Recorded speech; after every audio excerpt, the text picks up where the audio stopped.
Alam mismo ni Kevin Love na hindi siya magagamit sa Utah Jazz at siya'y ipinadala lamang para pang tapat sa sweldo o sa isang kontrata. Kaya sa ngayon, buyout ang papupuntahan nitong si Kevin Love sa Utah Jazz at marami ng team ang nag-aabang sa kanya. Maraming team to ang LA Lakers, pati po ang Cleveland Cavaliers at ang Golden State Warriors, kabilang yan sa mga nagpapakita ng interest na makuha siya. Hindi pa masyadong matanda itong si Kevin Love mga idol, 36 years old pa lamang siya at pwede pa siyang sumabak sa aksyon at makipagsabayan sa mga batang manlalaro sa ngayon. Pero syempre dahil sa kanyang edad ay coming off the bench na lamang siya. Siya ay isang solidong spot-up shooter pa rin at masipag na rebounder. Pwede rin po niyang matulungan ng mga batang players ng kanyang kupunan sa pagme-mentor, especially sa mga forward at sa mga kakasimula pa lamang. Totally kung siya ho'y mababuyout na, magiging free agent siya at pwede nang pumirma sa sino mang team na kanyang gustong puntahan. Na syempre mayroon ding interest na makuha siya. Masaya ngayon si DeAndre Ayton na kasama niya na ang batak na si Luka Doncic. Malaki po ang ipinayat ni Luka ngayon at nasa tamang kondisyon na ang kanyang katawan. Definitely masaya itong si Ayton sapagkat ngayon ay kasama niya na ito sa Los Angeles Lakers. Ayon pa kay DeAndre Ayton, "We want to win a championship right now." Kampyonato kaagad ang kanilang target.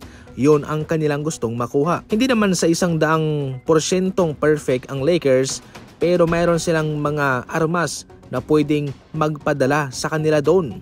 Pero syempre dahil nga sila nasa Western Conference na mayroon ding mga magagaling na mga kupunan dyan, hindi po magiging madali ang kanilang biyahe patungo dyan.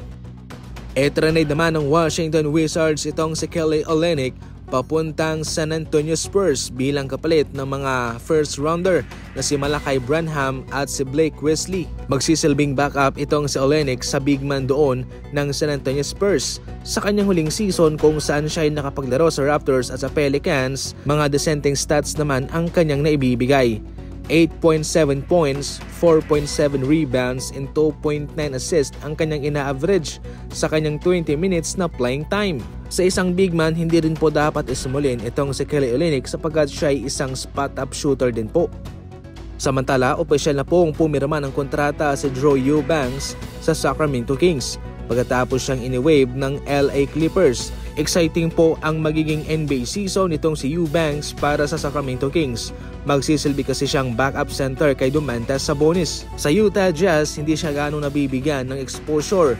7 minuto lamang ang kanyang playing time. Siya ay nag-average ng 2.7 points and 2.4 rebounds per game. Mukhang mahihirapan namang makakuha ng panibagong team itong si Coach Tom Thibodeau ngayon sa NBA dahil sa kanyang style ng pagko-coach. Isa sa malaking rason ng Knicks kung bakit siya ay sinibak dahil sa hindi niya pagtitiwala sa kanilang second unit o sa kanilang bench players. At ang ganyang estilo ay hindi po uubra sa ibang mga kupunan. Kaya sa puntong ito ay mukhang mahihirapan na siyang makakuha ng bagong team sa liga dahil siguradong kawawa ang second unit kung siya ang head coach, maliban na lang kung babaguhin niya ang kanyang estilo. Gayunpaman patuloy pa rin siyang makakatanggap ng 30 million na natira sa kanyang kontratang pinirmahan sa New York Knicks.